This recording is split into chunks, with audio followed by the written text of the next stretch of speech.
طيب ده سؤال من اكتر الاسئله اللي بحب تتسال بصراحه. شخص بعت لي في الانبوكس على الانستا بيقول لي ايه نوع موتوسيكلك وايه الموتوسيكل اللي باذن الله تحب تمتلكه الفتره الجايه. طيب اولا انا لسه لحد النهارده ما عرفتش هو ايه موتوسيكلي، ولا حد حتى يعرف ايه موتوسيكلي. موتوسيكل يا جماعه هو موتوسيكل بسيط اسمه هوجن 8. الموتوسيكل ده انا جبته وانا عندي 16 سنة وعدلت عليه، طلعت منه بروجكت الحمد لله مش موجود في مصر. بس طبعا الموتوسيكل ما كملش، يعني المشكلة اللي انا طلعت الموتوسيكل قبل ميعاد ما يطلع، قبل الميعاد اللي يطلع فيه عموما.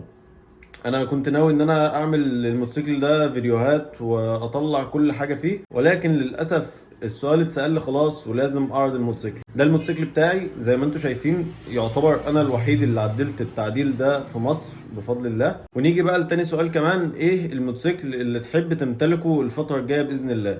طيب هو موتوسيكل نوعا ما مش غالي، مش ناس كتير تعرفه، ولكن هو موتوسيكل قوي جدا بصراحة. هو ال 954 ده واحد من أكتر الموتوسيكلات اللي أنا بعشقها عموما. ولكن الموتوسيكل ده زي ما انتم عارفين ما ينفعش أي حد يطلع يركبه، لأن هو موتوسيكل لحد النهاردة بيجيب 300 كيلومتر في الساعة وموتوسيكل قوي جدا.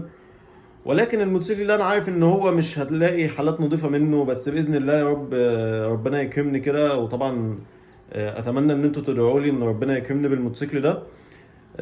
باذن الله لو جبت حاجه نظيفه هطلع برضو منها بروجكت كويس. وطبعا زي ما انتم عارفين او مش عارفين، بس انا بصراحه بحب اركب حاجه مش كل الناس راكباها في مصر.